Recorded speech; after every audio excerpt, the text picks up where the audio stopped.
All right, Kevin, we're live. We're live. We're Oh not my live. god. It's recorded. Okay. Sorry. Everybody knows. Ready for the though. cuss words? I haven't had an explicit episode yet, but you could be my first one. Okay, I can't wait. You can't.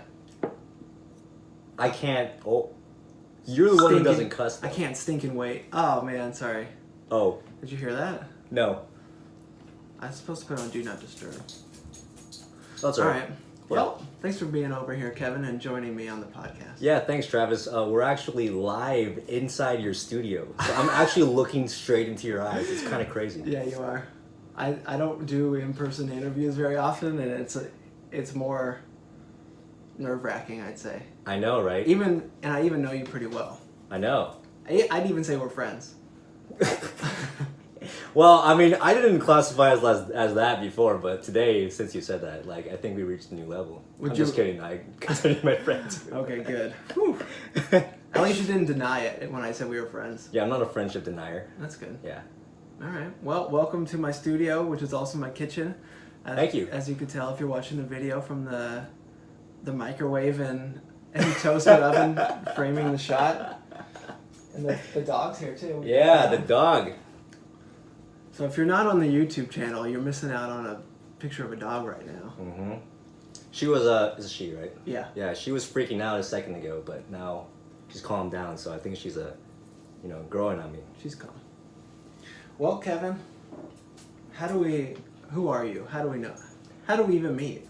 How did we even meet? So I met you at a co-working space in Irvine. That's right. Okay, yeah. We just randomly ran into each other, and we just hit it off because we're both the type of people who like going to co-working spaces. Yep. And we just work from time to time. Not much. We don't work much. Typically, when we get together to quote unquote work, it's just us drinking coffee and just chatting about stuff. That's true. Yeah. And we'll get stuff done occasionally. And I could see you wanting to get into your work, but then I'll have something I want to ask you and talk about, and you'll reluctantly pull your headphones out and talk to me. Oh, so you can tell I'm reluctant. I can tell. Oh, okay. But it doesn't stop me from talking to you. Well, I mean, so from now on, we should just not work. We should just chat about stuff. I mean, that's what we're doing right now.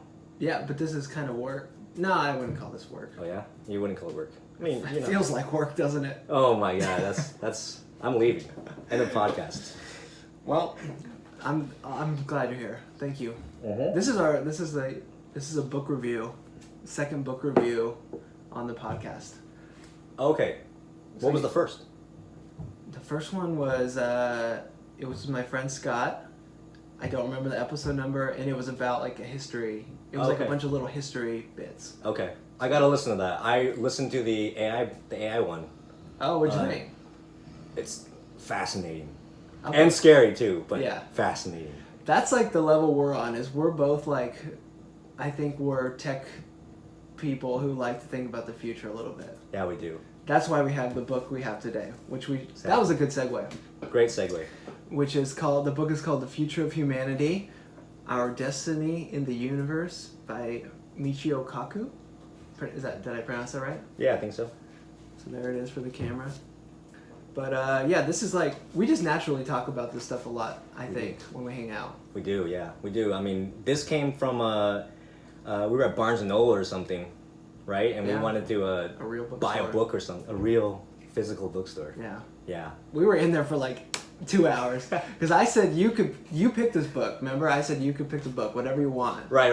Right? Right. And you have terrible, you're not good at making decisions. I'm working on it. Okay. Well, you got it done. We got a book at least. Yeah, meanwhile, there's a sales lady trying to sell us every single book in the store. Is that right? Oh, that's right, yeah. That's right, yeah. Yeah, I remember we were walking around, she would just hand me books, and I literally had a stack of like 6 books. Yeah. That she had just handed me. She thought we were going to buy them all. Yeah. Yeah. Who buys? You just take pictures of books at Barnes & Noble's and buy them later on Amazon. Exactly. And by the way, I have to say this is like a side note. Like, I think Barnes & Noble had gone way, way down in the last few years. Something changed. Like, at Barnes & Noble, what type of person goes to Barnes & Noble? A bookworm? A bookworm. Like, they want to be left alone. Oh, that's a good point. You know what I mean? Yeah.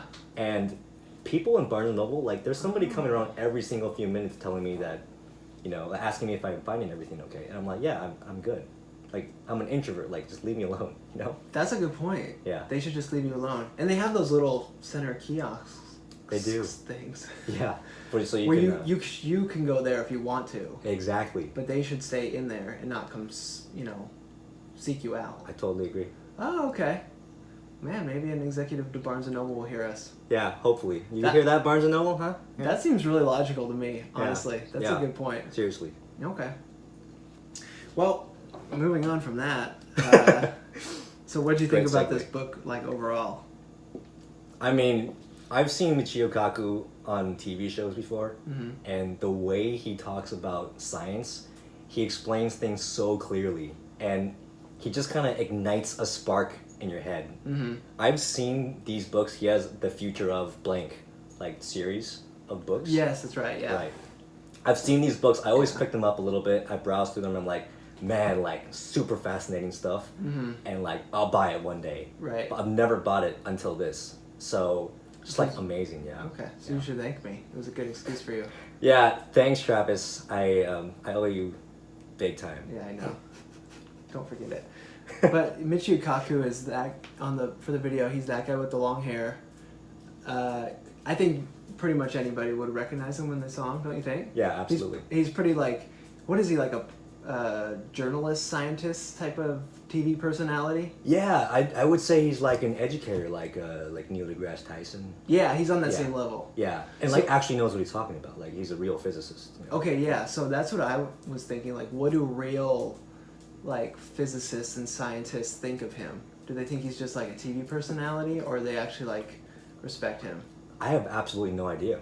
But I mean, he's a theoretical physicist, right, in real life. And apparently, we're talking about like string theory. He's actually one of the co-founders of string field theory. Don't ask me to explain it because it goes way over my head. Wow. But that's a good tidbit. So, from my vantage point, he's legit. Okay. Like, I mean, the fact that he has so much impact, like we're even talking about it right now, is mind-boggling. Like, that's impact. That's real impact. Right. Well, and I think even if he's not, like, people in the field are like, this guy's just a TV host, like, who cares?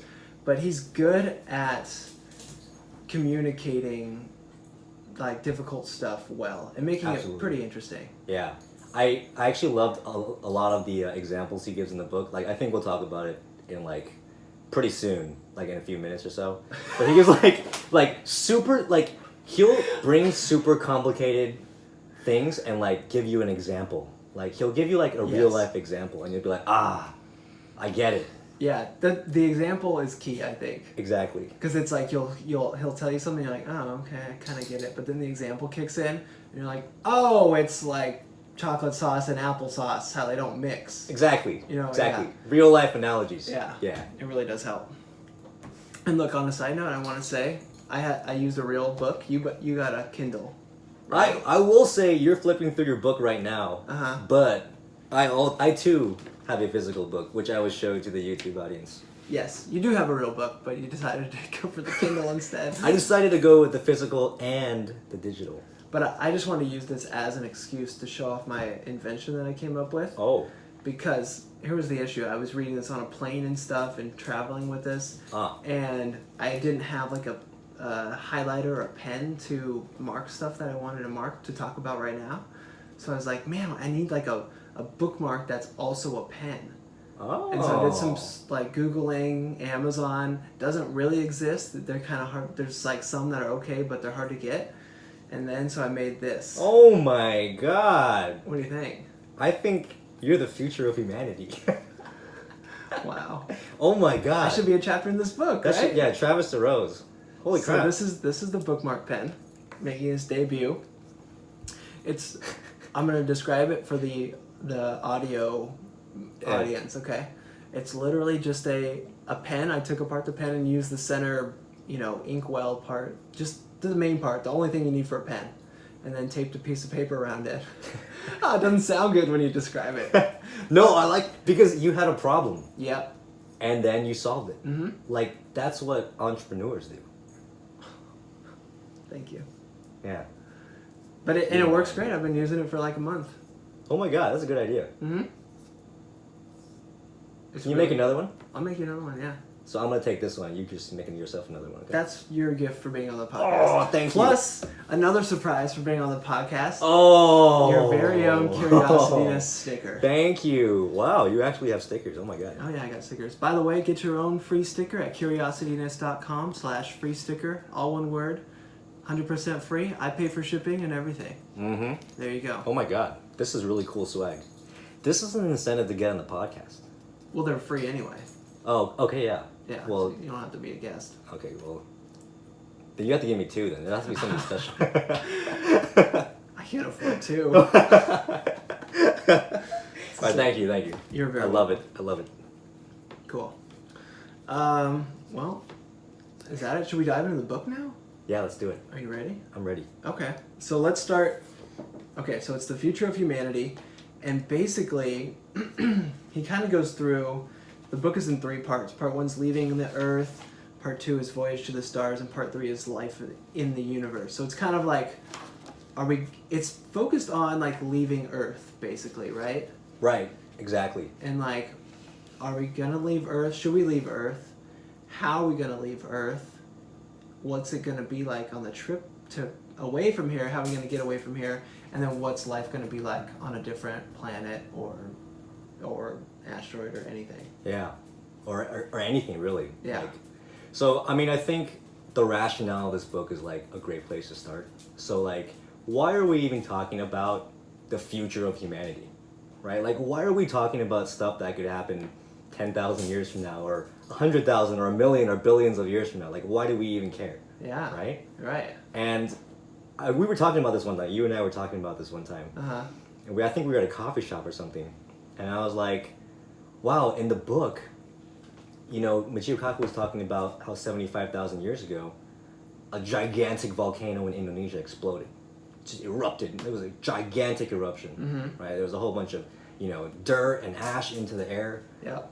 Tons of people died because, you know, vegetation died off, wildlife died off, you know, like, we were so almost wiped out that 2,000 of us were left in existence. Crazy. 2,000 like humans. Homo sapiens? Homo sapiens, I believe. Okay, I believe. yeah. 2,000 of us. 2,000. Yeah, 2,000. That's like less than the size of my high school.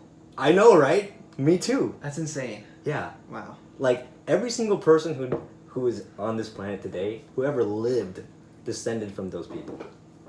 Yes, and that's one of the theories to support that is because that's why our like genetic makeup is like between you and me is really similar compared to like the genetic makeup between like 2 apes or something. Right, exactly, yeah. Like, he was talking about like the chimpanzees, like the variation in genetic and the DNA is crazy. Yeah. But like any 2 humans on the planet are basically the same. Right. Yeah. So like that's the rationale. Mm-hmm. And if we're talking about, okay, well, I mean, there was a big volcanic eruption, but like, can it happen again? Yes, it can happen again, right? Like, we are 100% likely to face an extinction event. 100%. Yeah. In the future. Like, it's not like 50%. It's not if, it's when. It's when. Oh. Right? Like, we're gonna have another ice age soon. Mm-hmm. Like, we're gonna have one within 10,000 years. Yeah. It's gonna cover entire cities. There's a 10,000 years is not that long. Not that long. Yeah. We're only in 2019 right now. Yeah. We're 20% of the way there. 20% of the way there. Get ready for that ice age, man. Yeah. Yeah, that's crazy. Yeah. And so on and so forth, you know, like, you know, volcanoes can erupt, asteroids could hit us, you know, in a couple million years, we're due for another asteroid, like the same type of asteroid that wiped out the dinosaurs. Yeah. And if you really, really want to push it, in a couple billion years, the sun's going to expand and it's going to engulf the earth. Mm-hmm. So at that time, if we want to procrastinate, eventually, I mean, time's up. Yeah. So that's why this matters, right? Because we do everything we do for the future, for survival, for our offspring. Mm-hmm. Like, we want to make sure our descendants survive. Right. And the only way to do that is to prepare in advance so that when the time comes that they need to leave, they can do so. And by the way, we haven't even talked about like what could happen present day. Like nuclear war, global warming, overpopulation. So. That's something that kind of is like glaring us in the eye right now. Is like Because, okay, man, how am I going to say this? We got, like, because there's the different types of civilization, right? Mm-hmm. And, like, are we even a type 1 now? No, we're like a 0.7. Yeah. We're not even a type 1 civilization, which means that you harness all the energy from the sun that hits your planet. Right. Is that correct? Right, exactly. Okay, so we're not even there yet. But it's like, so we're kind of on, like, this tipping point where if we can, like, sort of be able to last as a species for the next, like, few hundred years-ish, Mm-hmm. like, we'll probably be okay. Because we'll be able to, like, go to, like, be on a different planet or something, or back ourselves up somehow. Mm-hmm. That if something does happen, we'll probably be okay. Whether it's caused by ourselves or, you know, something Sure. nature related, I guess. Exactly. Yeah. It's like, as long as we don't destroy each other, we have a chance. Yes. It's like you said, like becoming a type 1 civilization. You want to explain the other two types, by the way? Because I find that fascinating. Okay, so type 1 is like I explained. Well, type 1 is you harness all the energy that from your sun that hits your planet. Mm-hmm. Type 2 is you harness... Yeah, the entire sun. All the energy from your sun. Okay, type 2 is you get all the energy from the sun. And then what's type 3? I believe, if I'm not mistaken, it's the energy from your entire galaxy. Okay. Yeah. Those are big steps in between those. Right. Yeah. So like we can just we're always like, because humans we all like to be the best. Mm-hmm. We like to be the best, right? And we're like, why are we only 0.7? Like not even 1. Well, Yeah. and the thing is too about us being 0.7 is we're kind of like cheating a little bit because we're using like fossil fuels and stuff, which is not gonna last forever. Mm-hmm. Exactly. So it's not a renewable energy, or if that's the correct term. Right. Yeah. So we're sort of not even really a 0.7. Right. In my opinion. Right. Yeah. Right. So the goal would be, and this is why we all respect people like Elon Musk and people who are moving us toward renewable energy, right? Mm-hmm. Because the energy is so important as a civilization to be able to create all the things in the future that we need, right? Dude, So yeah, it's crazy. So we're like, we could be like one of the last generations of humans to ever live. we could be. You know? There was one person who said he's afraid that his generation, the people living today, are the last people who will ever die. Because later on, we'll talk about this pretty soon. Uh-huh. Because eventually we're gonna upload our consciousness into like machines and stuff. So in a way, we're gonna have digital immortality. So he was like, well, nowadays, like we're inventing that stuff, and this might happen within the next couple of decades, into maybe early in the next century. Uh-huh. So everybody who's born after that time will live forever. I see. Yeah.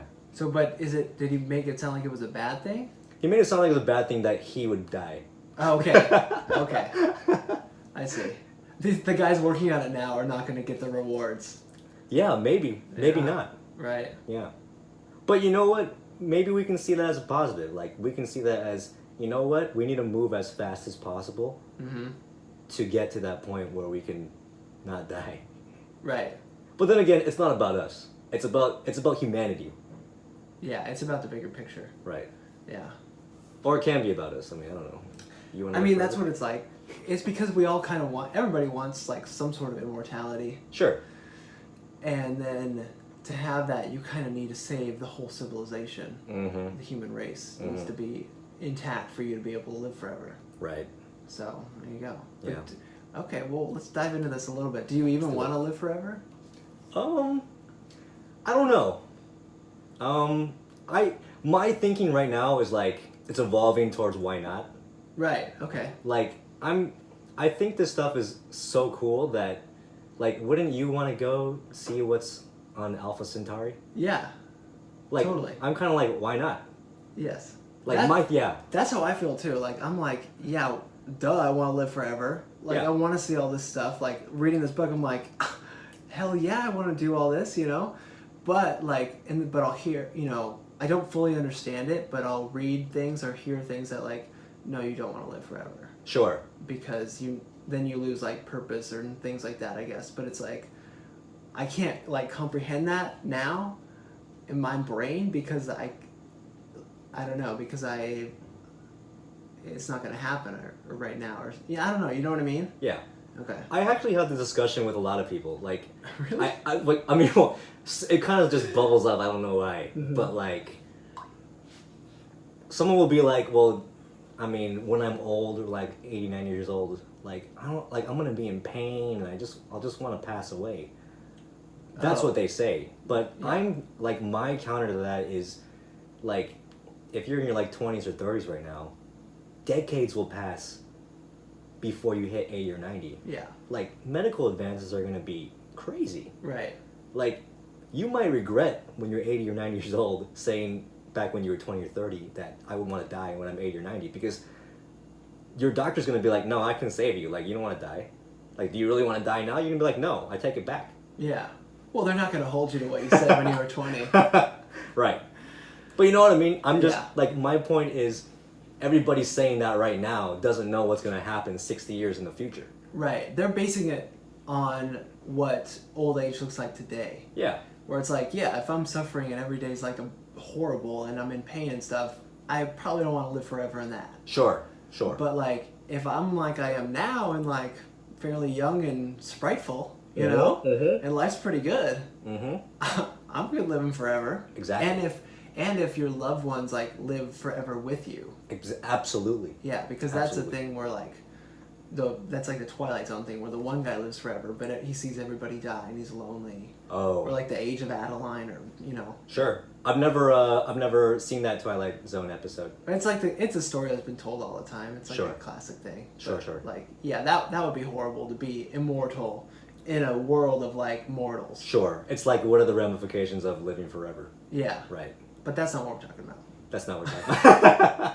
That's not what we're talking about, no. No, that's not it. Okay. Well, actually, you know what I think would be interesting to talk about, like, to move on from this, is like, so we have the rationale of why we need to talk about this. So let's talk about, maybe if you want, I mean, it's your podcast. But You're the how guest. The guest leads the conversation. Oh, is that right? Oh wait, no.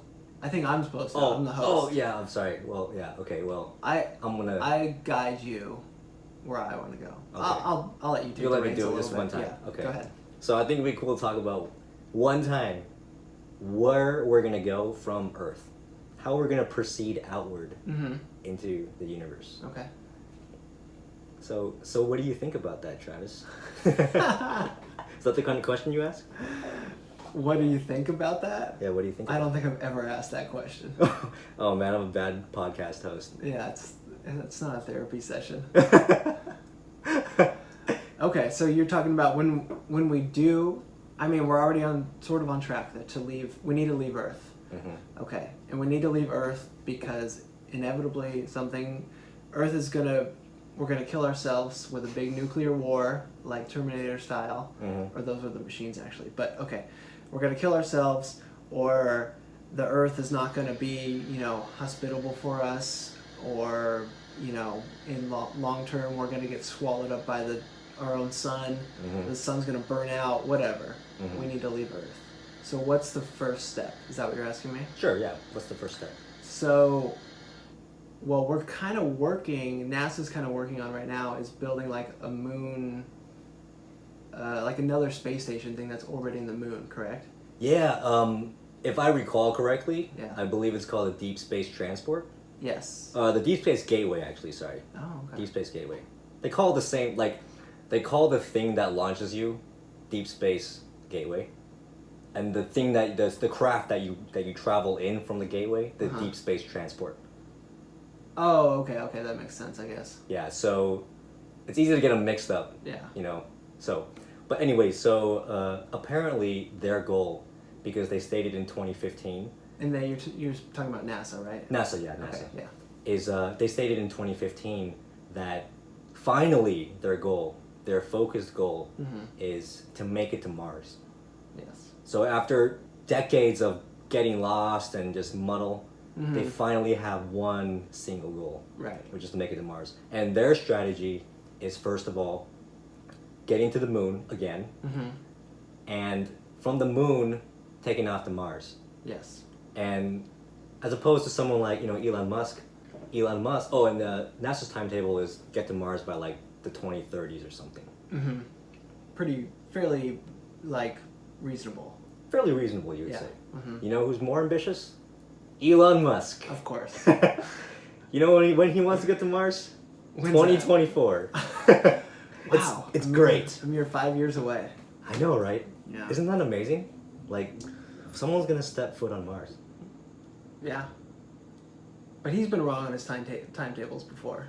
That is true. Yeah. That is, if one devil's advocate thing you could say about Elon Musk is he's very ambitious. Mm-hmm. And I believe the original timetable was like 2022. Yeah. But 2024, I mean, I'll take it. Right. Yeah. Yeah, so it's pretty exciting. Okay, so they're gonna, but NASA wants to use the moon as kind of like a test ground for like their new technologies and their new rockets that they're inventing and everything, right? Mm-hmm. To go to Mars.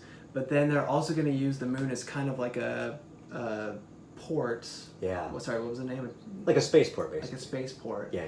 Because where you'll go up there, you'll leave Earth, go to the port like around the moon, and then from there you'll kind of refuel and transfer into the larger ship that's going to take you all the way to Mars. Yeah, and the great thing about taking off from the moon is the gravity is much lower, right? Yes, yeah. So if you're taking off from Earth, the Earth's atmosphere is so thick that you have to spend most of your fuel just getting out of the atmosphere. Mm-hmm. But once you're on the moon, because the gravity is so low, you can take off and land really easily. Yeah. So it's kind of great to think about it, that the moon can be a spaceport. We could have a spaceport on the moon. Yeah. It's amazing. It's cool. Yeah. I just want to go to the moon too. That'd be fun. Same here. Yeah, it's a good stop off on your way to Mars. Yeah. Like, imagine being able to just do that. Yeah. Oh, there's something else I want to talk about later that that would get you there even faster. That will get you to Mars even faster. It's called laser porting. Oh, it's yeah. also in the book. It's right. That's like science fiction, crazy stuff. Yes. Okay, so so now kind of with like our current-ish rocket technology, going from here, Earth, moon-ish, to Mars, how long's the journey? Man, I believe, I forgot exactly, but it's a long time. It's like, it's over like a year, isn't over it? A year, yeah. A couple years. Wait, is that right? At risk of sounding dumb, we don't currently know the exact figure.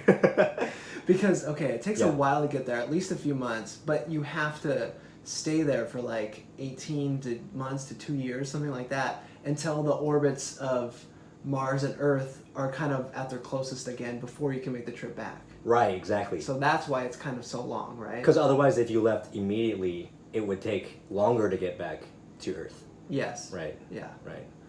Okay, so I see. And that's assuming that the first people who go there are going to come back. That's assuming, yes. Yeah. You know, and Elon Musk said it himself that the chances of dying on the first touchdown in Mars is quite high. Mm-hmm. He said quite high. Those are the exact words. It's quite high. For optimistic Elon to say, yeah, that's scary. So I'm like, man, I mean, anybody who goes to Mars on the first mission, like, you are the best of us. Yeah. But there's definitely going to be people who want to do it. Yeah, absolutely. Yeah. Absolutely. I mean, that's like history in the making. Yeah. Like, amazing. Woo. Maybe Okay. So that's kind of the goal for us right now in kind of the next couple decades. Right? Yeah. Yeah, within the next decade or two. Yeah. Couple decades, yeah. So I feel pretty confident.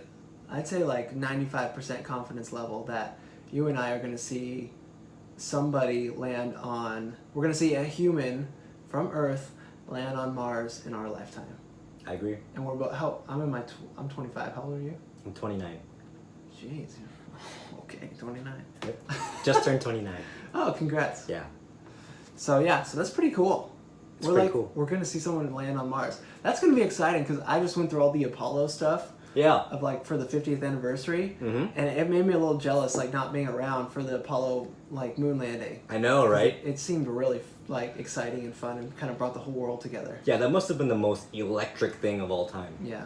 Like, if you were alive at that point, like, just seeing that and witnessing that, Neil Armstrong, Buzz Aldrin just touching down the moon, like, I can't even fathom what that would be like. Like, the only way we could feel the same thing is when somebody finally touches down on Mars. Mm-hmm. So maybe we'll feel that way in like 5 years.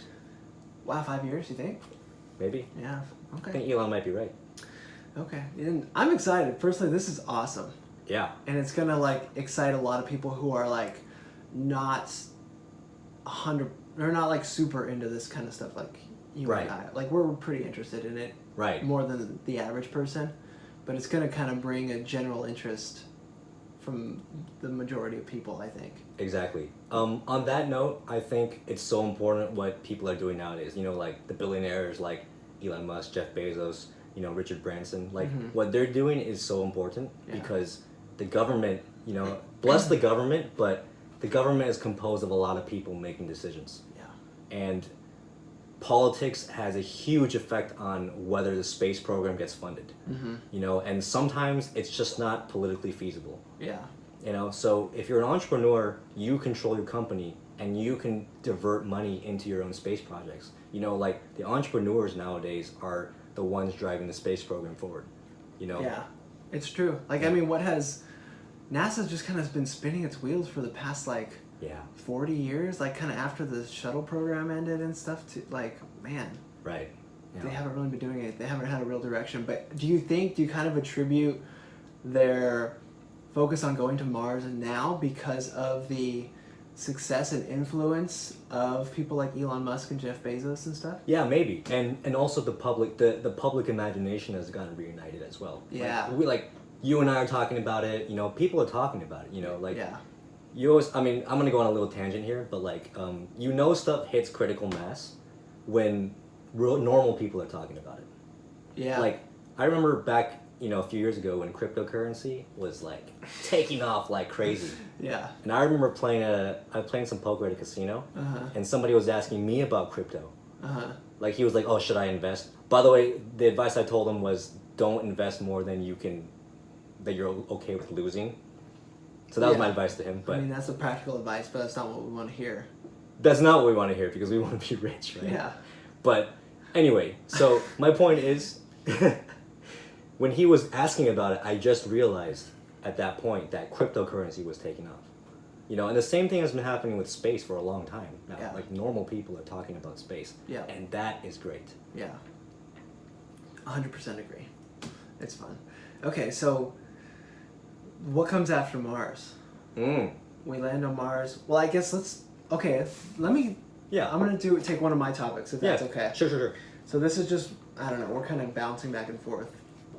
But I just want to talk about, like, what it's kind of going to be like what we're looking at if we do get on Mars, and the challenges we face. Yeah. Okay, so we're looking at...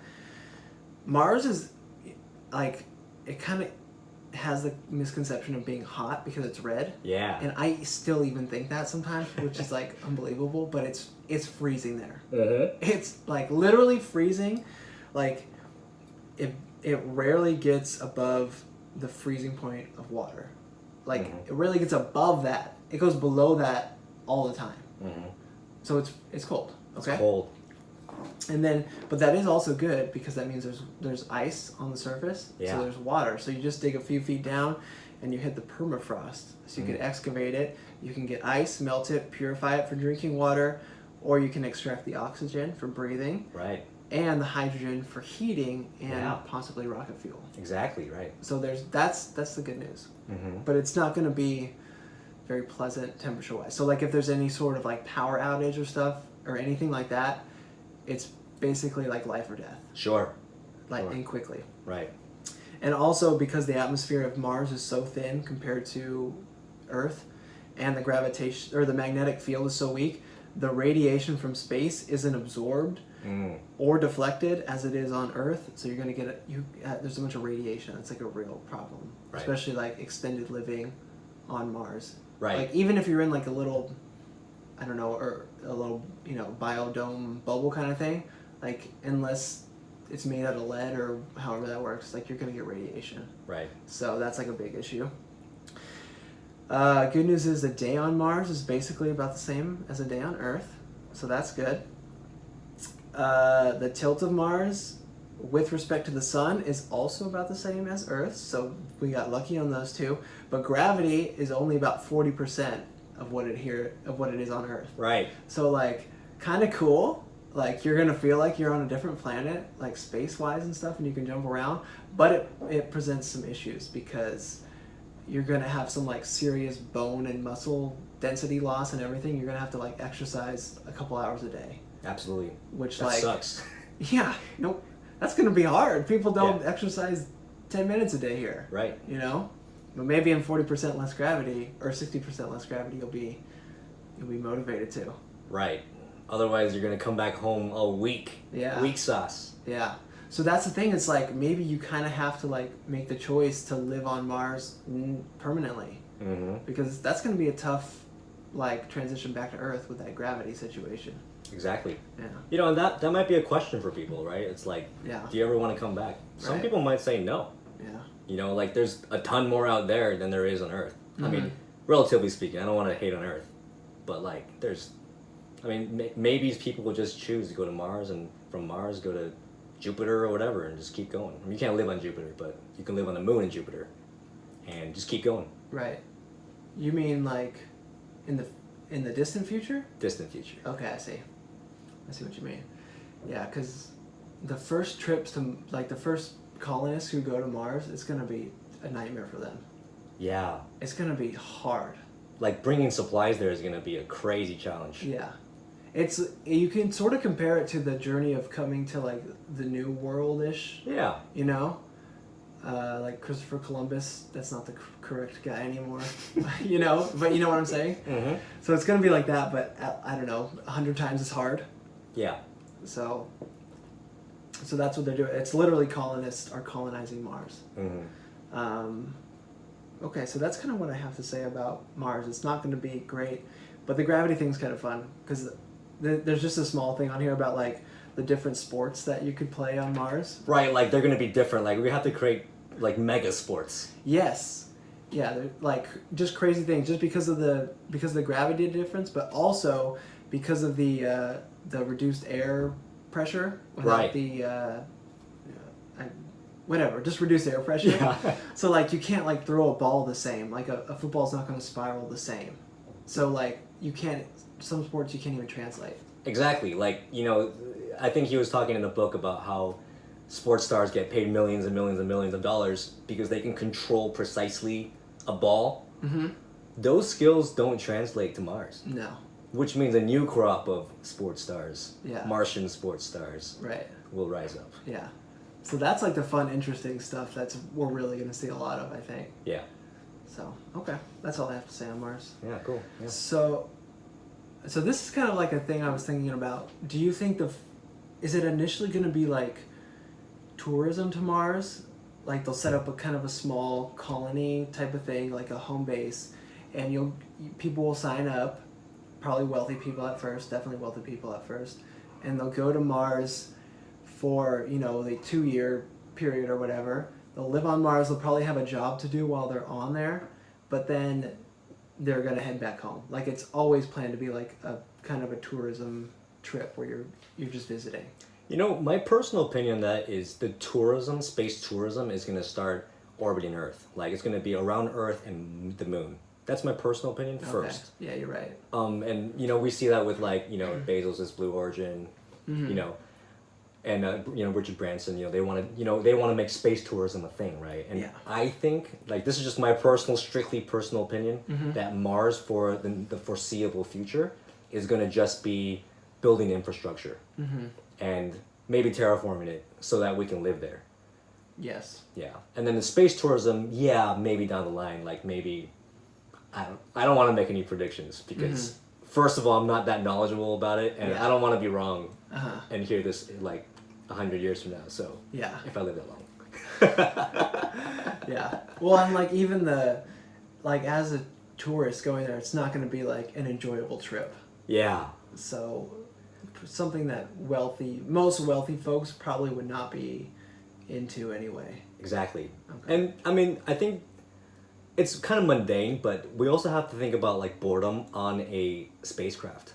Like it's going to take a long time to get to Mars. Like you're going to get bored. Yeah. Like what do you do? Right. Yeah. It's not going to be like, I mean, eventually it'll be like a cruise ship, you know, where it'll be that'll be like the fun part. It'll be like Wall-E. Yeah. Yeah. Exactly. Yeah. It's inevitable. But yeah, it's going to be tough at first. Yeah. Oh, okay. So yeah, I think infrastructure is going to happen on Mars, and once we get to that point where it's a habitable planet, then maybe we'll have it for recreation.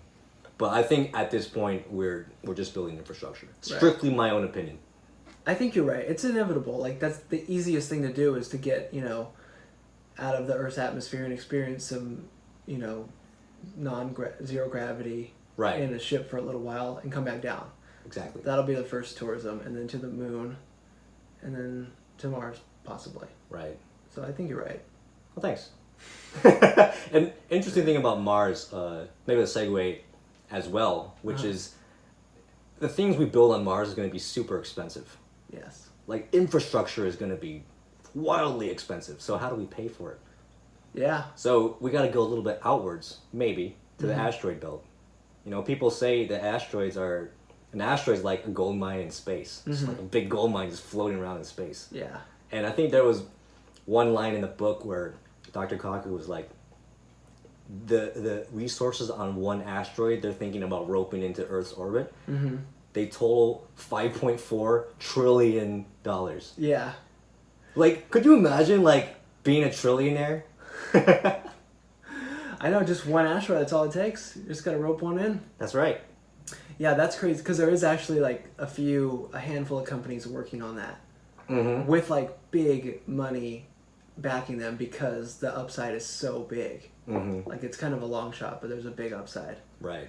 Yeah, it's interesting. Yeah. So that's kind of the first step to like building anything in space, but also on Mars, is figuring out how to find raw materials and set up factories to create stuff that you need there. Because shipping stuff from Earth, getting it out of the gravitational or out of our atmosphere is just too expensive. Sure. So you're gonna have to start figuring out how to make stuff at where you're at. Exactly. And when we get to the point where we're talking about self-replicating robots, when we perfect that, it'll be amazing, because now we can send robots out, and robots can take the material on different celestial bodies and replicate themselves and build infrastructure for us. Yeah. So that when we're ready to go somewhere, everything's already made for us. Yeah, so cool. Yeah, so cool. Yeah, like that doesn't seem too far, that seems very plausible to me, that we'll just send robots out to do basically all the hard work for us in the future. Like right now we're talking about humans having to go to Mars and figure out all this stuff. But once we can get to the technology of like the self-replicating robots and AI and stuff, then we can just send them out to do it for us. Right. Which is great. And that's also why AI is important, right? Because when we send robots right now, what we're talking about is we can talk about remote control robots, but later on we're going to have to talk about automatons, robots that can work on their own. Yeah. And then later on, as we go farther out into the galaxy, we got to talk about robots equipped with AI, artificial intelligence robots that can make decisions on their own. Right. Because who knows what's out there? It's impossible to predict to a T what's out there. Yeah. So robots are going to need to make decisions on the fly and learn what's going to happen based on what they experience. Yeah, totally. That's like what's interesting about this book too, is because it's not just going to, different, like expanding out from the Earth to different planets and everything, but it's the technology that we're inventing today is what's going to allow us to do that, and not just like rocket wise, but like AI wise with robots doing this stuff for us, self-replicating robots, nanotechnology, and even like human longevity, because like these trips are going to be so long, like they're going to be multiple generations of humans as of our generation length today. So it's like no one's really going to want to go on a trip that's 400 years long unless you live forever, Exactly. Yeah, so there's a lot of like things brewing together to create this like perfect storm of like the ultimate humanity. Ultimate humanity. Yeah. Exactly. That's pretty exciting. Actually, you mentioned nanotechnology, and I think On that note, it's really important to talk about how we're gonna get to where we need to go. Okay. Right? Like, Dr. Kaku talks about light sails, laser sails. Mm-hmm.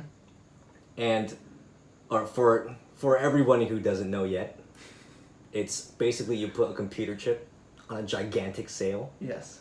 And you shoot a huge laser at it to propel it. It's fascinating stuff.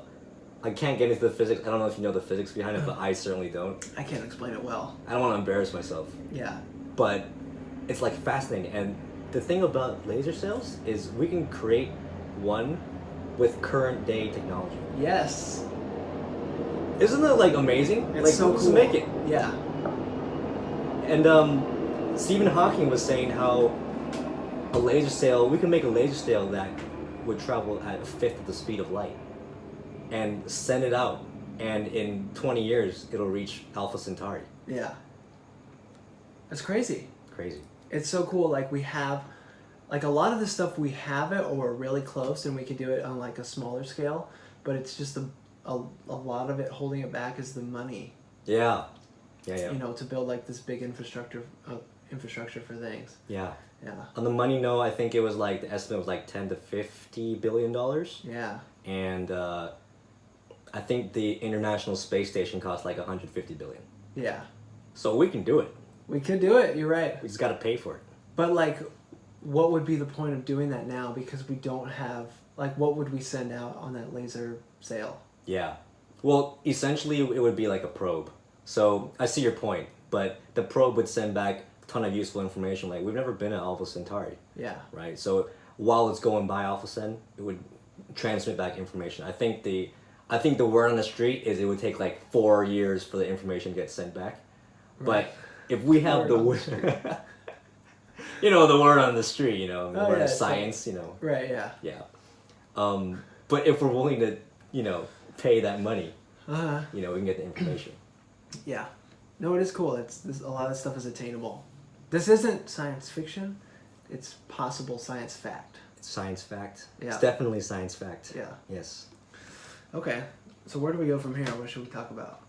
I think we should talk about, really quick, while we're at like the asteroid belt and stuff, like keep on going out.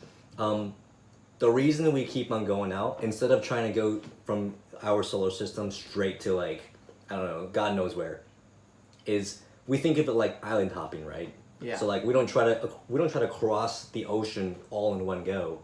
We hit the islands along the way. Yes. So after we go from the moon, we go to Mars, we go to the asteroid belt, and become trillionaires.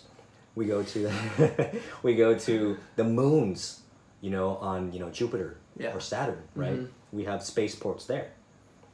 After that, we go out to the Kuiper belt. Mm-hmm. There are comets there. We put spaceports there. We Yeah. put bases there, and we keep on expanding out Oort cloud. Then we can go to the Alpha Cent. Mm-hmm.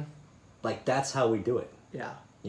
We have different bases every single step along the way. Yeah. And that's how we get out there. I think that kind of wraps up our discussion of like how we're gonna get out. Mm-hmm. No, it's a pretty logical like step-by-step progression. Mm-hmm.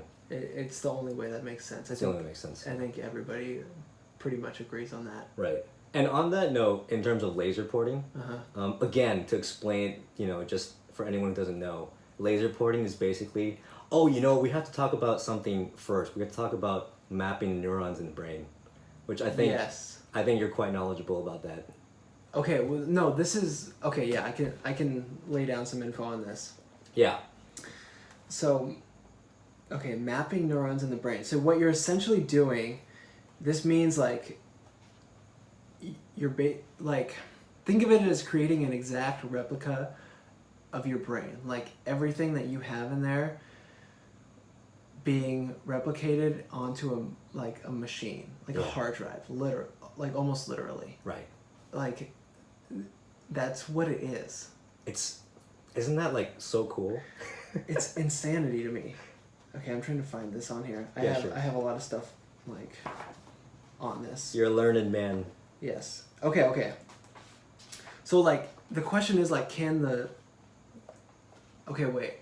Okay, I want to talk about like the soul and stuff like that. Ooh, the soul. Yeah, like being digitized. Like, what does that even mean? Yeah. To digitize your mind, sort of. Mm-hmm. but I'll first talk about basically this whole thing. So your brain has neurons, okay? And like this is so hard for me. Like I'm not good at this. It's wild. Okay, so your brain has neurons, and then essentially when you're kind of like copying your mind, you're putting it into transistors in a computer, like electronic transistors, I guess. And you're literally copying like all of your personality, your memories, and everything are just being copied onto these transistors, and that's it. Yeah.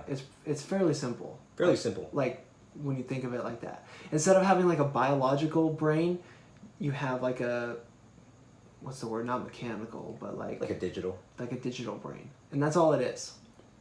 Right? So this is my question, and like what I thought, like what I'm curious about is if you, oops, sorry. Sorry for that mic noise. If you essentially like replicate your brain onto a computer, like digitize your whole consciousness onto a computer, is that you? Mm. You know what I mean? Like, is the data in your neurons in your brain, is that entirely you, or is there like something else under there? That's a good question. You know what I mean? Because like my thought is, if it's we gotta assume it's like a perfect replica. Like there's nothing, it's exact, okay, for this. So my thought is everybody else in the world will not know the difference that it's not you. Mm-hmm. Right? Because you'll do everything exactly the same, you'll talk the same, you'll interact the same as you would normally. But like, are you in there? You know what I mean? I know what you mean. So we're bringing this into philosophy, huh? I guess. But it's not. It's like, if we're literally digitizing our mind and sending our, like, laser porting our brains, are we sending ourselves there, or did we just kill ourselves and duplicate ourselves as another, like, entity? You know what? I think that's a question that every person themselves is going to have to answer for themselves. Like what I mean by that is, how much do you value, how much value do you put on your mind in combination with your body? Like, is your physical body to you, is that part of you? Like, is my hand part of me? Like, do I need my hand to be me? Do I need my arm, etc.? And that's a question that each person is going to have to figure out. Okay, but I can get past the point where I can exist without my body. Like, I can understand that, where I can be, like, live in a simulation, like where I'm living in The Sims, basically, and I have like a superhero body and everything, but it's all just like a computer graphics interface, but I'm in there or something. Like, I could do that, but is it still me? It's so hard. I can't even like explain it. I can't even put it into words well. I just pondered that. Yeah. Like, for me, like, I have an answer. Okay, hit me with it. I say yes. Okay. Like, I mean, for me, I wouldn't even, it's not agonizing for me at all. Like, really? I think if we can, like, with the Human Connectome project, if they can map every single one of my 100 billion neurons in my head, yes, in my brain, and put it into a computer, put it into a supercomputer, yes, and if I can put that information into anything, whether that's a robotic body or, what have you, yeah, I'd say that's still me. Okay.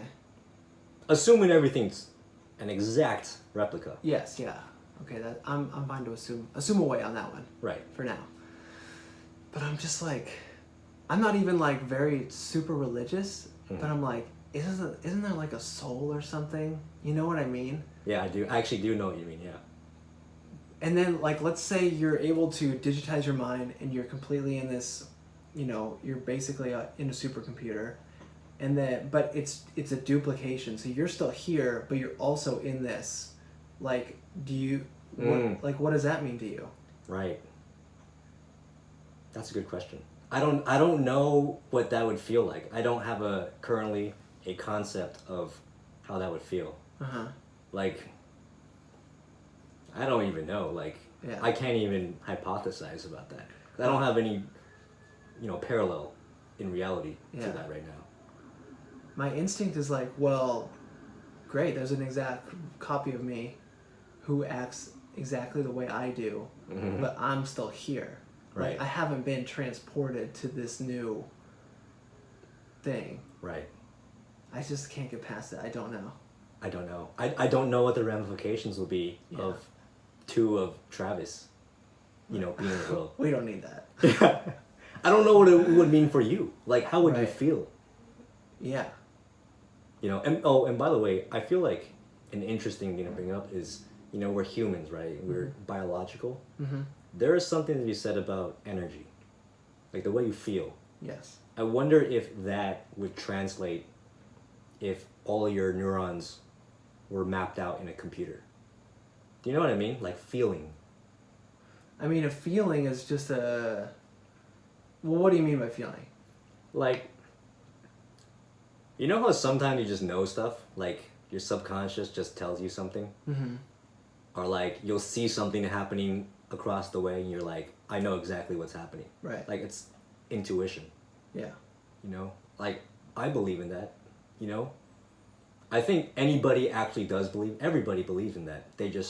You're shaking your head no. I think that's... You're perceiving something to be more than it is. Because I think that's... You're just using, like, your previous experiences and knowledge to help predict or, like, think that something is going to happen over there. Well, not exactly. Okay, here, all right. We're getting debate mode here, huh? Yeah. So, what I'm saying is like, okay, let's just give you a simple example, right? So let's just say, we're humans, we like to go to concerts. Mm-hmm. Why do we like to go to concerts? We can hear the music on Spotify. Why do we go to live shows? Well, because of well, first of all, the audio stimulation, auditory, like you would on Spotify, but it's different. Okay. Because it's louder. There's a feeling in, like, that your body picks up from, like, the actual feeling of the speakers and things like that. You're in a crowd, so you're with a group of people, which is generally a different experience than being alone. So it's a different experience. It's an experience. It's a feeling. Right? It's nothing more than you have 5 senses, and your senses are picking up things and converting that into electrical pulses in your brain. So your answer to my question is there wouldn't be a difference. No, that can all be replicated with the proper technology. Okay, interesting. Because I will say really quick, I read this anecdote one time of there's like a famous investor. I think it might have been like George Soros or something. And the anecdote was he could tell when the market was going to crash or something like that. He could tell some way that the market was going to perform. Mm-hmm. Because when that thing was going to happen, his back would seize up. Do you know what I mean? Like, his intuition would just tell him stuff. And I wonder if we would have that same intuition if our mind's in the computer. Even if all the neurons are the same. Okay. I feel you.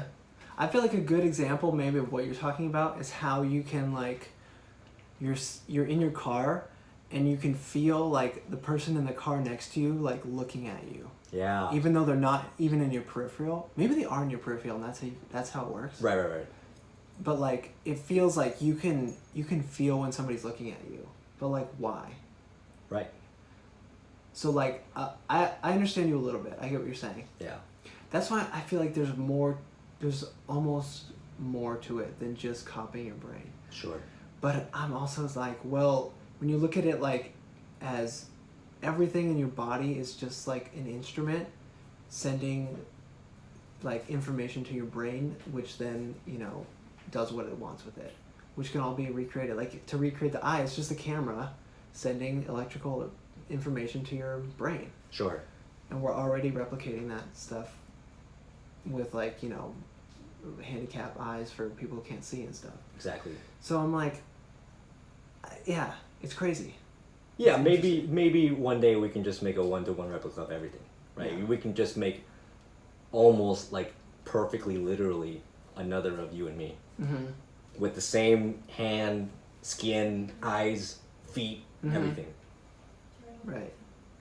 But you said make a replica. So like, okay, so You're this... gonna nail me on this, huh? So this is... Okay, well, explain what laser porting is while I go get some more water. Okay. Well, I know you can do that on Travis's podcast. Yeah, you want some? They were just pinned to the seat. Yeah, I'll take another one of this if you have any more. Would you have Coke? Yeah, if I can. Yes. This is highly unusual for a podcast. I mean, this is nothing professional. Ooh, fizz.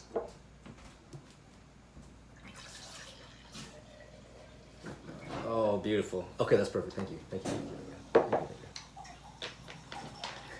We're not sponsored by Coca-Cola, by the way.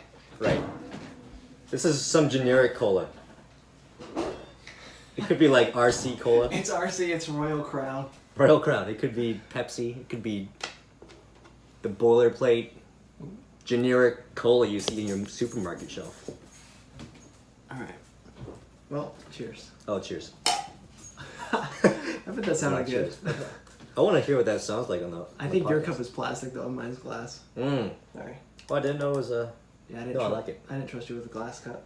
I know, nobody does. Mm-hmm. This is from the Improv. Yeah. Wow. You got this from the Improv? I got that at the Irvine Improv. Oh. I saw... Who did I see? I don't remember. Must not have been that funny.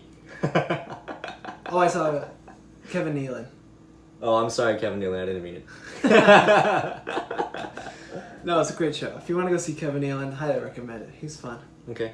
I saw John Oliver there one time. Oh, I would love to see John Oliver. Yeah. Was he Let's good? go sometime. Let's go. Yeah. That's right in your neck of the woods, huh? Yeah, it is. Yeah, he's super funny. I saw John Oliver like briefly at a like a kind of a benefit thing where it's a bunch of comedians. Like Conan was there, John Oliver was there, Trevor Noah was there, Red Hot Chili Peppers played too. Wow. It was a fun little thing. Wow. Okay. What was the benefit for? It was I think it was like a Wounded Warriors. I don't think it was them, but it was like a type of that similar. Got it. Kind of thing. Yeah. Got it. All right, so laser porting. Yes, hit me with what laser porting is. Okay, so laser porting. Now that we've talked about mapping the neurons in the brain, right? Mm-hmm. So, like a connectome. We're talking about a connectome, right? A connectome is basically a map of all the neural pathways in your brain. Yes. So it's basically a brain. So, laser porting. What's amazing about laser porting is you can put the information in your connectome into a laser, because a laser can hold infinite information. Mm-hmm. Beam that laser anywhere you want. It travels at the speed of light. Yes. Makes it to your destination. Then, when it makes it to your destination, your connectome will be uploaded to a supercomputer, to a mainframe computer. Mm-hmm. Once it is, your connectome can control an avatar on that planet. Yes. And it doesn't matter what the atmosphere is like, temperature, gravity, because that avatar will be specifically made to handle that, to survive in that. Okay. Isn't that amazing? It's really cool. You could be like, man, Travis, let's go to the moon. Yeah. You're like, all right, boom, 1 second, boom, we're there. Yeah. Or like, I want to go to Mars, like, a couple minutes there.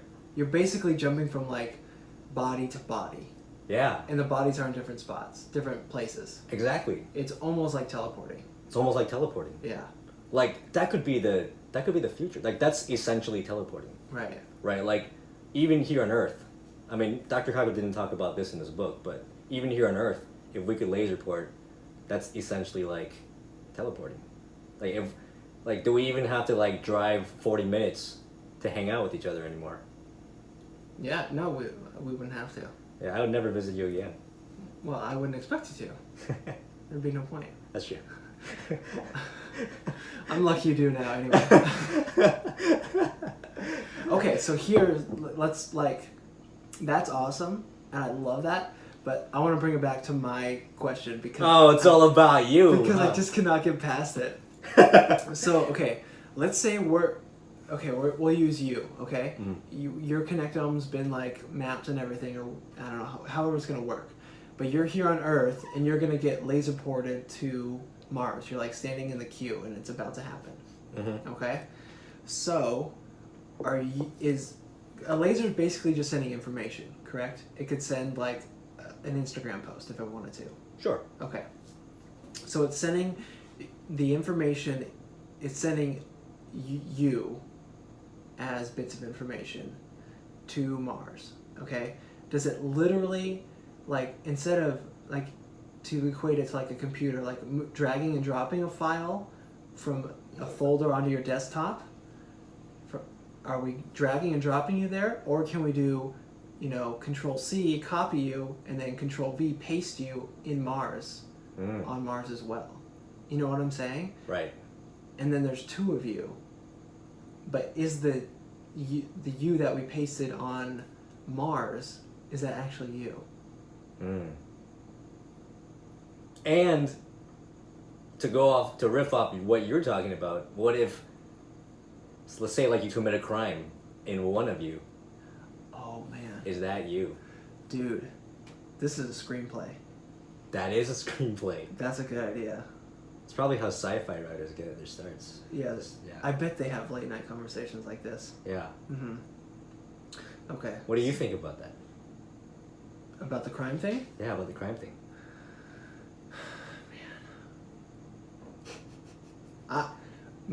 I'm leading to believe that it's two different entities, like two different beings that happen to have the same memories and brain wiring and everything, but they're different. And I don't know why. You know what? I have a counter to that, just to play devil's advocate. Okay, please. Which is, let's say we do classify them as two different beings, two different entities. Yeah. And let's say your connectome on Mars commits a crime. Okay. How do you punish that? Do you know what I mean? Like, you'll put him in, like, connectome jail? Yeah, I don't know. Do you just destroy it? On that note, what if it's really easy to map out people's brains? And you could create not just one, but multiple copies. Yeah. How would you do that? Like, what if five of your connectomes committed crimes? What's the punishment for that? Are they in like another biological body, or are they just? Sure. Because then I'm like, oh, you could throw them in prison. And see, I guess that's the dilemma, right? Which is like, if it's so easy to create these copies, yeah. Let's say you could create 1 million. Mm-hmm. Then it wouldn't matter if you got thrown in jail. Yeah. Right? Yeah, that's true. So I think it would raise a ton of ethical questions. Right. Like, are you going to be allowed to have two of you? Beyond the question of if it's even possible to have two of you. Yeah. Will you be allowed to? And if you are not allowed to, who's going to stop you? That's true. Like a government says, oh, you can't do it. Maybe some rogue actor says, I'm not going to follow the law. And I'm going to do it anyway. And now I'm like Voldemort with 7 Horcruxes. Wow. That was good. That was See what I good. did? I'm not even a big Harry Potter fan, but I like that. Yeah. Okay. Yeah, man. I don't know. That stuff's like crazy to me. It almost makes me think like maybe we're never safe from technology. Mm-hmm. Like, because that's a good point. If you can just duplicate yourself like that, how can you ever be like caught and prosecuted for something? Yeah. You could just sabotage so much stuff. Yeah. And that's just one thing we thought of. Yeah. We thought of that one. That wasn't even in the book. Yeah, we thought. Thank you, Dr. Kaku. Yep. We dedicate this thought to you. Yeah.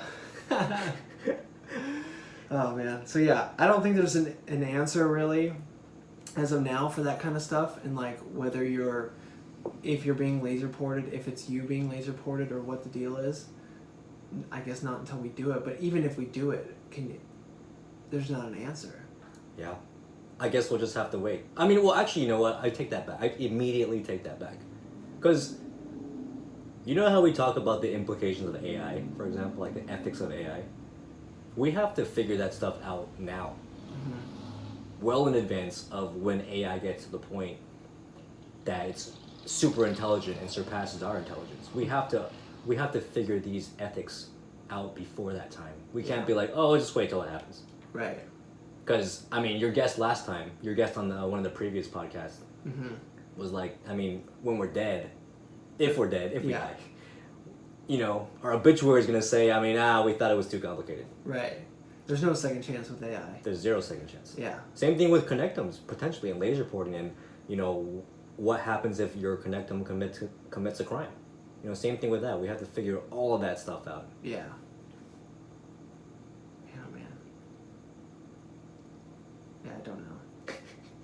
Okay. Me neither. We need to just move on because this is like destroying my brain. You need to map your brain out. Yeah. It's like in a good way. Like I love this. I love thinking about this, but sometimes I dig in too deep and it's like frustrating. Yeah. You know? Yeah, no, I get you. Yeah. Okay. So where should we go now? Do you have something you want to cover? Let me think about it. Covered laser porting. Didn't you want to talk about okay, so we're talking about zooming throughout the galaxy, right? Yes. We sort of didn't talk about human longevity. Well, we did kind of talk about human longevity, but I'm not very knowledgeable about that, I'll admit. But the one thing I will say is the transhuman movement, transhumanism, which is about extending your lifespan. Yes. Is really, really cool stuff, and I don't believe there were many chapters about it. There was a substantial chapter about it, so I kind of contradicted myself. But anyway, I basically what I'm saying is I glazed over it, and read more about laser porting and stuff than that. But I resolved to learn more about transhumanism. I did see a book in my library one time about it, and I will read that. Okay. So to make up for my gap in knowledge, I will look up transhumanism, and I implore everyone to look it up too. Okay, you know, it's interesting. It could be like, we could probably read a book on that and do a whole nother one of these things. Sure. Yeah, because Exactly. So transhumanism is just extending, or like, our longevity, just living longer. Yeah. Okay. And we're working on that right now. You know, Alphabet, you know, Google Alphabet. I mean, they have a company called Calico. Yeah. That's working on human longevity. What's their approach to it? You know? Again, I need to read more about this, but that's all I know so far. Yeah. So everyone can do a little digging on their own about that. Okay. Yeah. Yeah, it's basically just like, because there's only so far you can go with like good nutrition and things like that. Because like there's something about the telomeres wearing out. Yeah. And things like that. So like you need to kind of like genetically find the things that are wearing down your body and that show in that age, and then reverse that or pause it. I think that's kind of like the tactic that most companies are taking. Yeah. I think scientists, I think that's like actually a fairly new discovery in science. Oh yeah. An interesting thing also where they did an experiment where they had 2 rats, like an old rat and a young rat, and I believe they fused the young rat's blood cells with the old rat's blood cells into the old rat, and the old rat became young. Yes. Do you remember that from the book? Isn't that wild? I do remember that. And it makes me think, because that's like, I don't know if it's actually happening, but it was on an episode of Silicon Valley. Oh yeah? Where the like, you know, the huge billionaires like has a young guy like hanging around his house, and they're just getting like blood transfusions. Oh yeah. Like the young guy's blood is just going into the old guy. Like a vampire? Yeah. Yeah.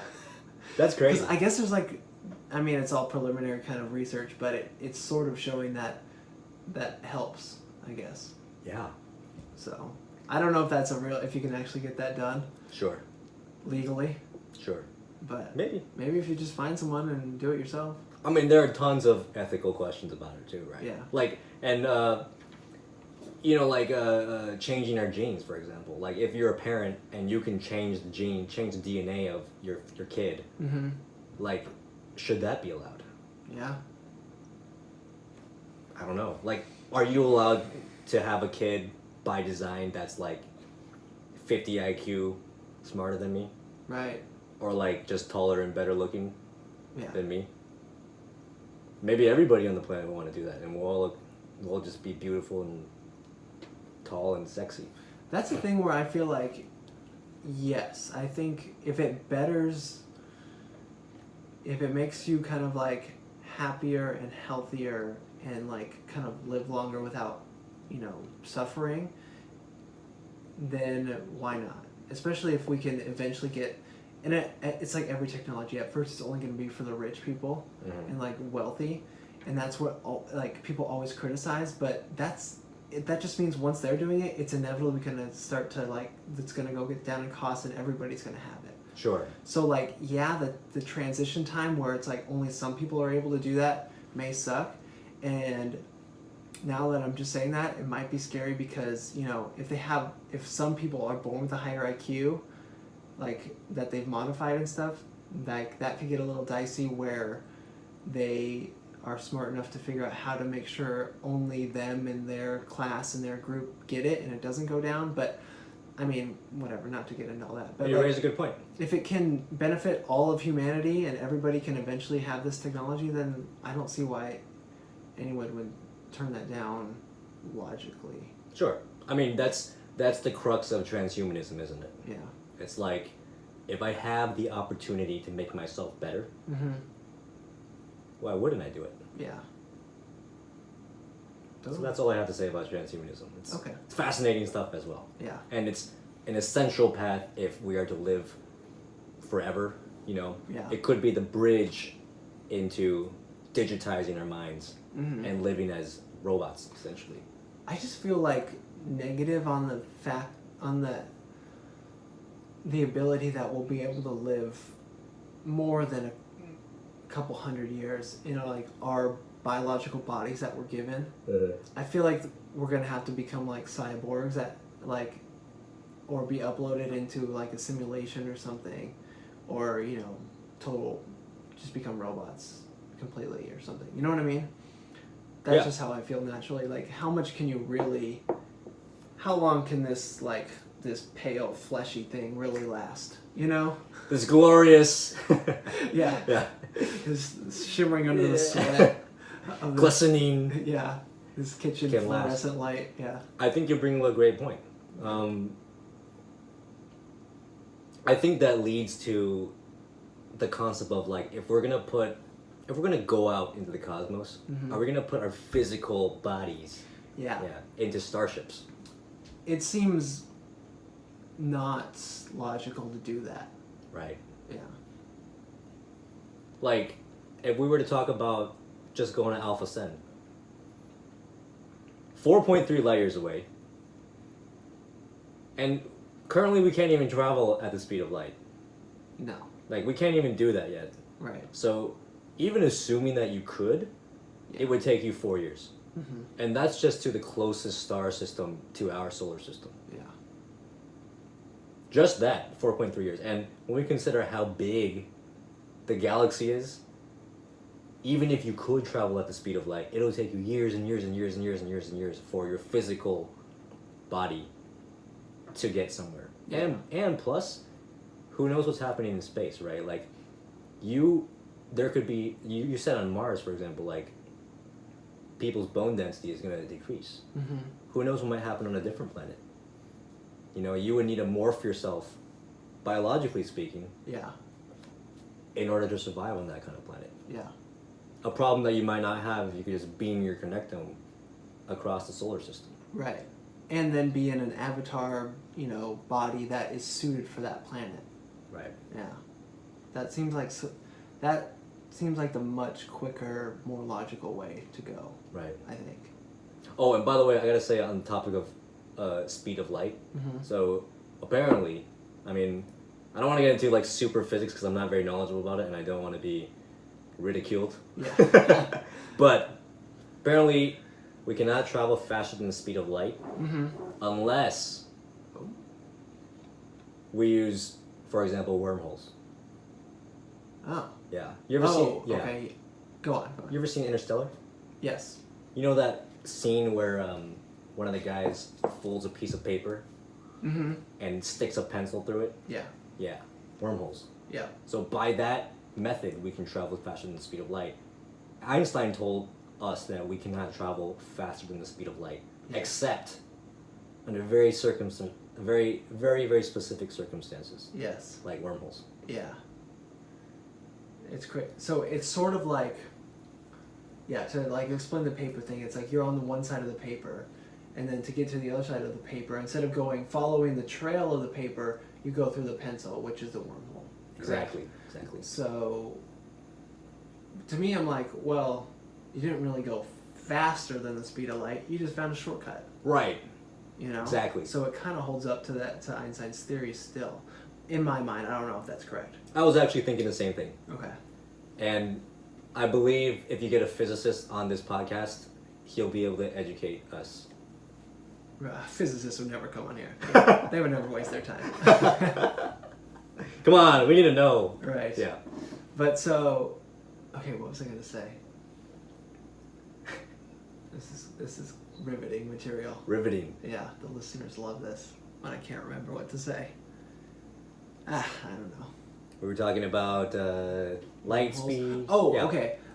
So then the question comes, are there naturally occurring wormholes, and can we create them artificially?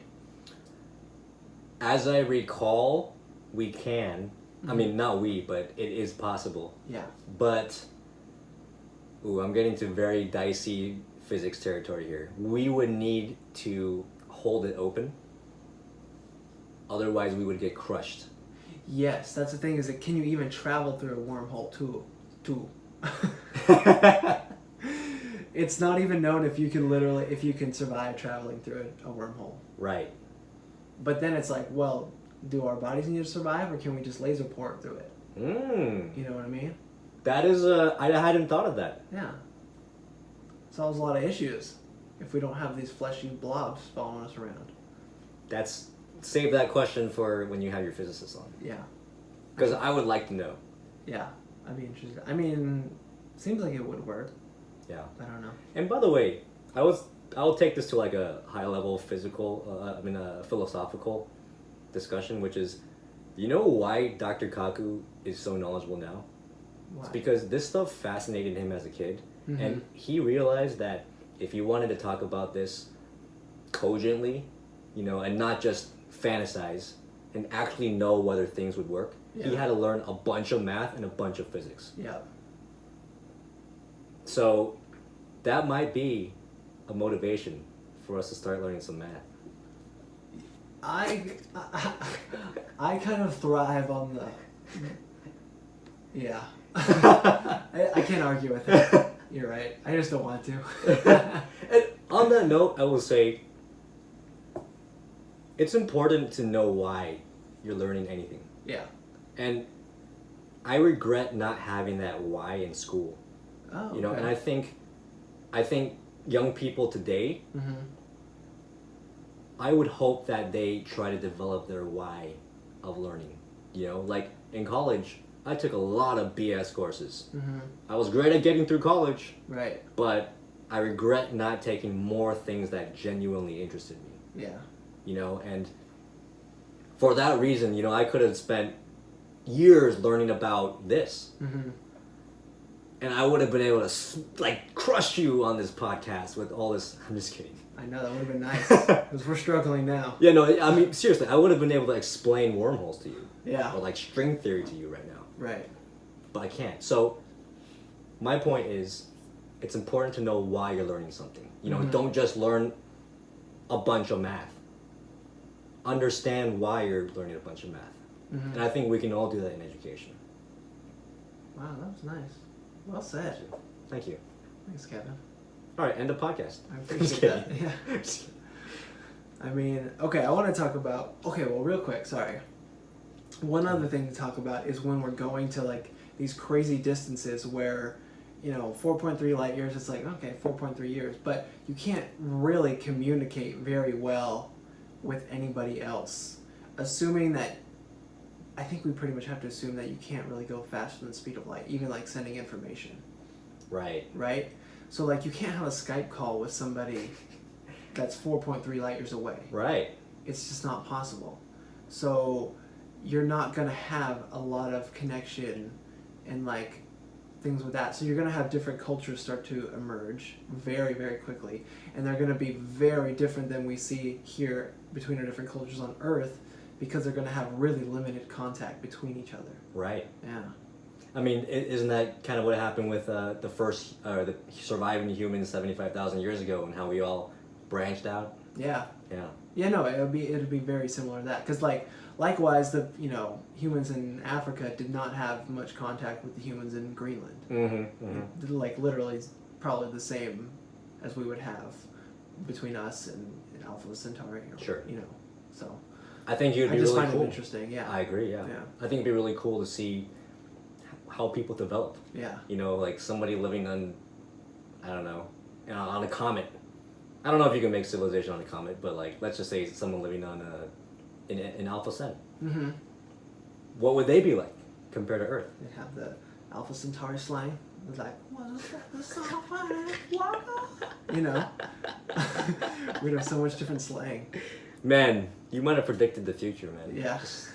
So maybe someone will listen to this many, many, many, many years from now and hear you talking about how that needs to be Alpha Cent slang, and they'll adopt it. Oh, maybe they'll adopt it. Or maybe they'll be like, damn, he was right on. Yeah. How did you do that? Maybe. Yeah. You want to know why? Maybe you will be on Alpha Cent. Oh. So I'll make it happen. You'll make it happen. Okay.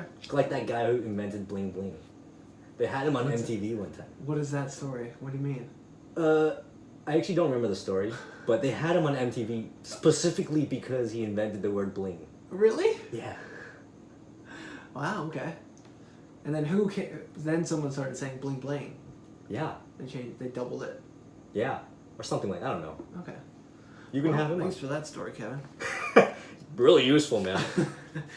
Okay, I think I feel like we're doing a good job. I hope this is interesting. I think we're doing okay. To the 3 people that are listening right now. 3 people, please judge us well. Okay, so I want to talk about elevators, space elevators, because this is. Oh, elevators? Yes. I only want to hear you talk about elevators. Just elevators? Not space elevators. I love Otis. They're my favorite brand. Oh wow, you crushed me there. Okay, space elevator. No, I'm just kidding. I really want to hear about this too, actually. So this seems very promising to me as being like one of the best ways for us to kind of start building a lot of infrastructure in space in the next century-ish time frame. And literally the idea is what you think it is, where instead of blasting off rockets with crazy amounts of fuel and thrust and everything out of the atmosphere, we have an elevator from Earth, from the surface of Earth, that goes up outside of, what am I looking for? The atmosphere? Yeah, into space. Yeah. Into space, yeah. And that's it. It's an elevator. And it's been shown to be like, it's actually possible. Like, it sounds like ridiculous, but it's possible. They're saying by 2035. Are they saying that? Yeah, they're saying that. Really? It's possible by 2035. Wow. Yeah. Okay, yes. Yeah. Actually, I want to get into that a bit. So I have some notes here. You wouldn't even feel like the crushing G-force because you're not going that fast, I guess. It's just like a nice smooth elevator right up out of the atmosphere. This was first thought of in the 1880s by one of the engineers who worked on the Eiffel Tower. He's like, we went this high, why don't we just keep going? And so he kind of figured it out. And apparently he used simple physics, he says, and you could keep up a tower, cable kind of thing that the elevator would need to go up on. You can keep it up just using centrifugal force, which is crazy. Because I was always like, what would you connect the cable to? Yeah. But just centrifugal force keeps it up. You would connect it to a I think they call it a counterweight. Oh, okay. So it would be there would be a base on Earth. Yeah. And then there would be the tether. Right. So the elevator could go up and down it. And then at the top it would be not the top but the end, it would be a counterweight. There could be a space station. Yes. Somewhere where you get off. Yeah, and then exactly what you're talking about, which is centrifugal force would keep that from crashing down. It would keep it taut, right? Keep it pulled tight. Yeah. Oh, okay, that makes sense to me. I believe. Okay. Yeah. No, I think that's right. Okay, but here's the issue. this is basically the only issue that we're running into, aside from it's pretty expensive. It's just that the stress on the cables would reach 100 gigapascals of tension. Man, those gigapascals. Yeah, which exceeds the breaking point of steel, which is only 2 gigapascals. So steel cables would basically snap. We can't really do that. It's not going to work well. So the solution is to kind of use carbon nanotubes, pure carbon nanotubes, which are grown, I guess, and they're incredibly strong. They're strong enough. They pass that what's the gigapascals? The gigapascals test. Yeah, they pass that for that. But unfortunately right now, we can only manufacture them not longer than like a centimeter. Right. Like pure ones. Right. So we need to figure out how to make those. That's kind of the main thing holding us back. But then this is my question to you, is it also says here in the book that in 1999, NASA did a preliminary study that an elevator with a cable that was 3 feet wide, so like a big ass cable, and 30,000 miles long could transport 15 tons of payload. So what, like, so a steel cable can work if it's 3 feet wide? I mean, I think a steel cable would snap because it wouldn't be able to handle the stress. Okay.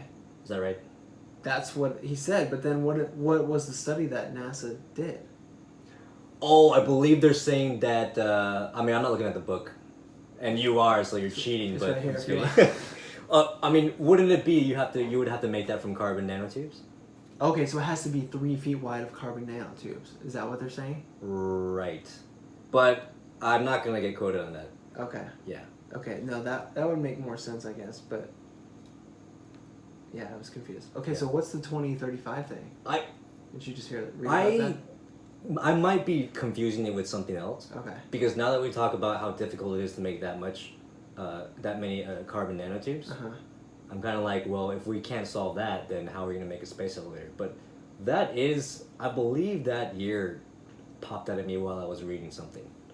Okay. So this might need to be one of those like corrections later on, but you know, I'll email you. Yeah. No, it confused me because like this preliminary study by NASA, they even say that like it was a 350-page report projecting that with enough funding and research, a space elevator capable of carrying a 20-ton payload would be might be possible by 2035. Oh, it was in the book. It was in the book. Yeah. So, but it doesn't say like relying on carbon nanotubes. You're right. Which confused me. Yeah, actually, you bring up a good point.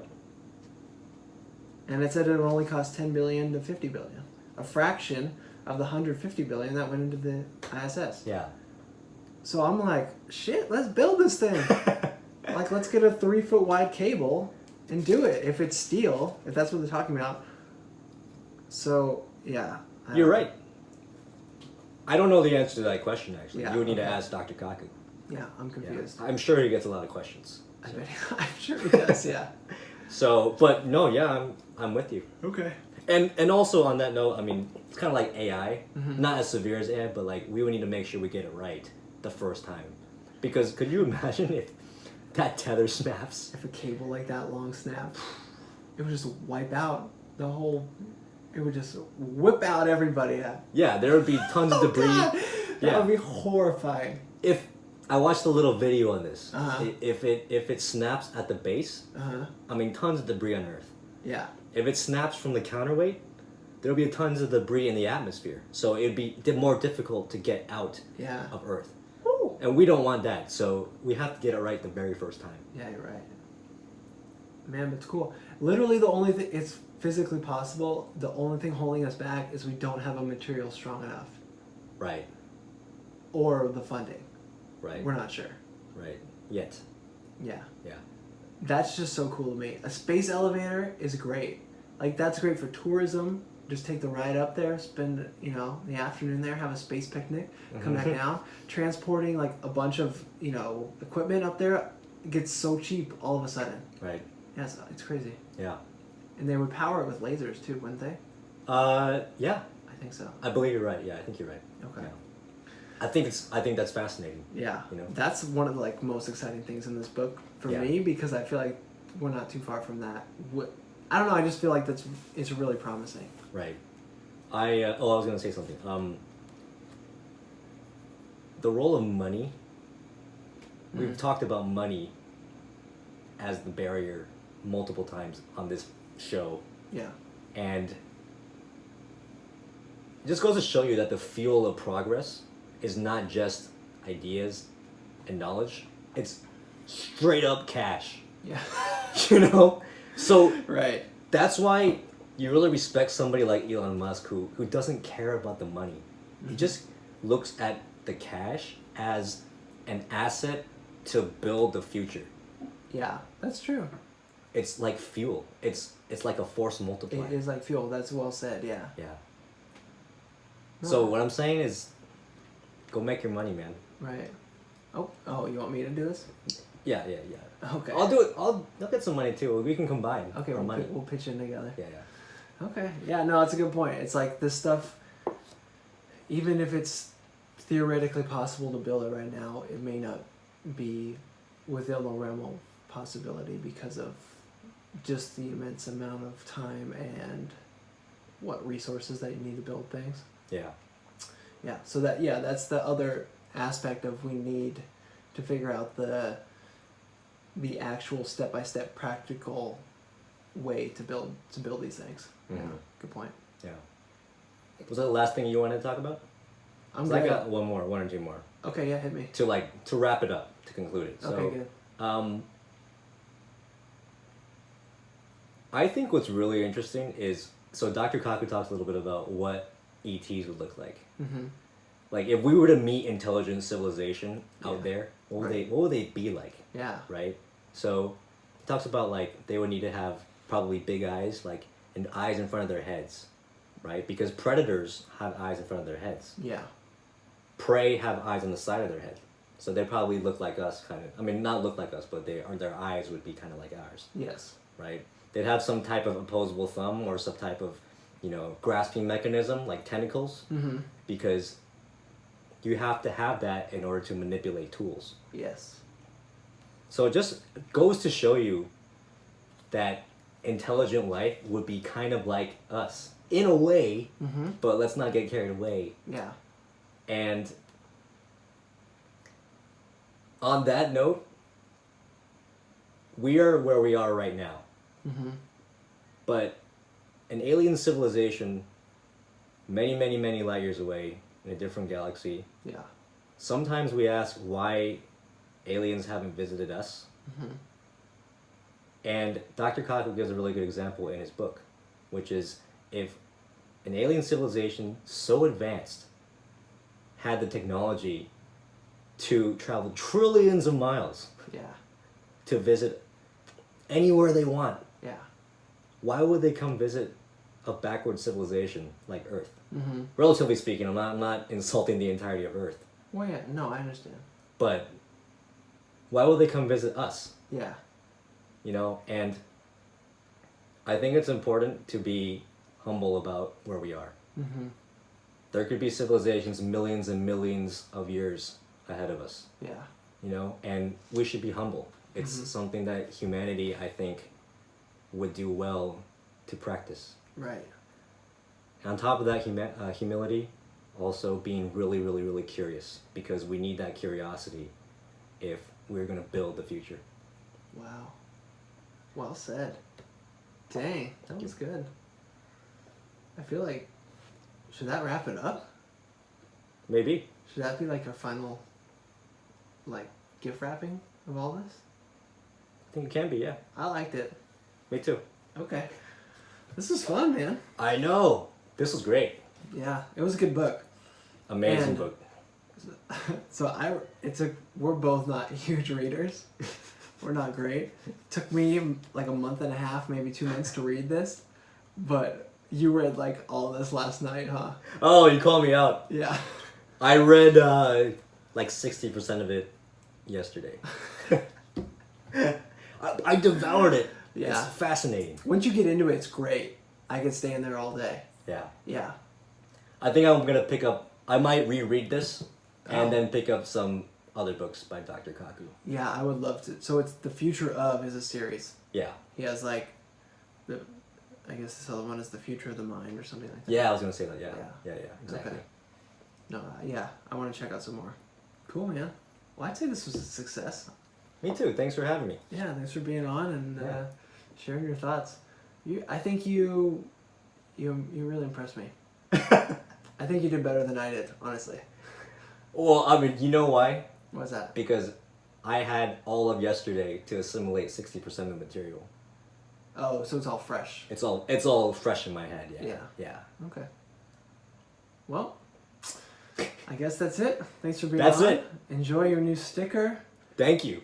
And your new bookmark pen too. Oh, you're a genius. Thank you. Entrepreneur. Look for those on TV commercials soon. Yeah. Okay. Anything you want to say, or are you good to go? I just want to say thanks, and thanks for reading this book with me, and thank you to Dr. Kaku. Yeah, thank you for writing this book and explaining these things to us. Yeah, to bring it down to a level that we can understand, and even get us to the point where I'm like, man, I want to learn some physics. Yeah. That's definitely, in my book, that's a huge success. This is good. It's like fairly high level stuff. Like you get really deep into some things that Dr. Kaku brings you into, but it's attainable for the average person, I think, to understand it the way he writes it. Yeah. So it's good. Okay. Well, that was great. I'm going to do my little wrap-up spiel right now, so I don't have to record it later. Okay. Go for it. So that's it. Thanks for being on the show, Kevin. And this was a long episode, dude. We went for like an hour and 40 minutes. Holy crap. I don't think I've ever had an episode that long yet. Oh, man. We could have just probably read the book, like an audiobook, and it would have been shorter. Maybe that's for another episode. Yeah, we'll just read books. We'll just read books. Yeah, that'd be great. Okay, that might be a copyright issue. But thanks for being here. If anyone's listening to this after this long, man, thank you for being here. Really, that's a commitment, so thank you. If you want to share it with somebody who you think might enjoy this episode, please share it to them. I really appreciate it. It helps grow the show a lot when you share it with your friends and family. You could do it digitally and laser port it. I knew you were going to say that. I had to. Or you could do it the old-fashioned way and just say it with your mouth, and they could pick it up with their ears. But that's it. You could go to Curiosityness.com. I have social media on Instagram, Curiosityness Podcast. Send me an email at travis@curiosityness.com and tell me if you liked Kevin as a guest. Judged. If he should come back again, but it doesn't matter. He's going to come back anyway. So that's it. And thanks for listening, and goodbye.